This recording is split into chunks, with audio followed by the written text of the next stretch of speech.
Our other top story of the day, the Karen Read murder trial is officially underway.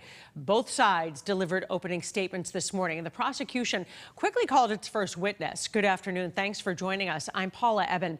Karen Read is accused of hitting her boyfriend, Boston police officer John O'Keefe, with her car and then leaving him to die in the snow. This morning, both the prosecution and defense had the opportunity to lay out their versions of the case. Who are the ones who find what the facts, and I reiterate that, the facts, and what the evidence demonstrates in this case. And what I submit to you at that time, that second time, is that the only true and just verdict based on that is that the defendant, Karen Read, is guilty of murder in the second degree, striking the victim, Mr. O'Keefe, with a car, knocking him back onto the ground, striking his head on the ground, causing the bleeding in his brain, swelling, and then leaving him there for several hours in a blizzard, with temperatures in the teens, wind swirling around, snow piling up on his body until she comes with Mrs. McCabe and Mrs. Roberts just after 6 a.m. And that she is also guilty of vehicular manslaughter, operating under the influence of liquor, and that she is also guilty of leaving the scene after causing death. The Commonwealth will not be able to successfully dispute any of those facts, yet I expect that they will persist in asking you to convict Karen Read anyway.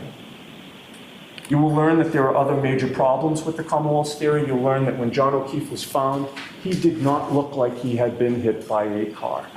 You'll learn that he looked to have been attacked and beaten up. You'll learn that John O'Keefe was a large 6'2" man who, if positioned behind a Lexus SUV, would have had his torso completely exposed to the rear of that vehicle, including to the taillight. You'll learn that no part of his torso was injured. There was no bruising, no ridges, no scratches, no punctures. You'll learn that his chest and hips and legs were pristine, despite the Commonwealth's contention that he was hit by a 6,000-pound vehicle.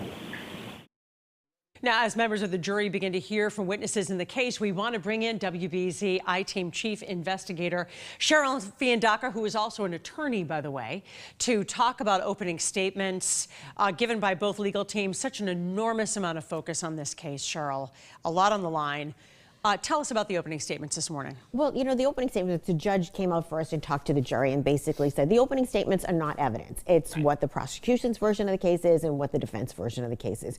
So she's allowing them to take notes during the trial. She's giving them notebooks. They have to leave the notebooks there, but she didn't give them the notebooks for the opening statements because it's not evidence. Anything that either side says at this point in the trial should not be something that the jury would consider. Right. This is how they're framing the case, creating a narrative. Right. Exactly. It's their version of the story. So you heard them come out and say, this is what they believe happened, where they went to this bar, then they go to the house, and he ends up, you know, being frozen in the snow during a blizzard, and the prosecution believes that she hit him with the car and drove away. And now the defense is basically saying that that's not what happened at all, that he did go into the house, that he believes, that they believe that there was some type of a disturbance, and he was injured or beaten, and the dog may have bit him.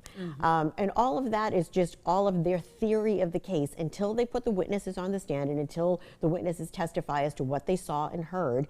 That is all evidence, and that's all the evidence that the jury can consider. So the first witness was called. This is John O'Keefe's brother. Right. Did anything in particular stand out to you about anything from this morning? Well, it's interesting. You know, you put the brother on the stand first. It's very emotional. This is his brother. He went to the hospital. He saw his injuries. He heard Karen Read ask repeatedly, is he alive? Is he alive?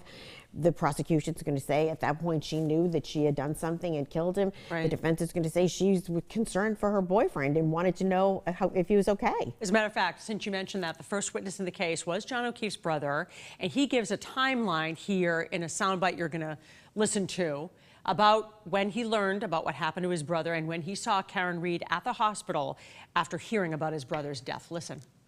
Yes, my mother called me at 6:40 a.m. Is that something typical? No. She called and just said something happened to your brother. They found him in the snow and they took him to the hospital. Doctor and nurse came in and told us that all their efforts to save my brother were unsuccessful and that he had passed away. And then asked if we wanted to go see him, in which we said yes.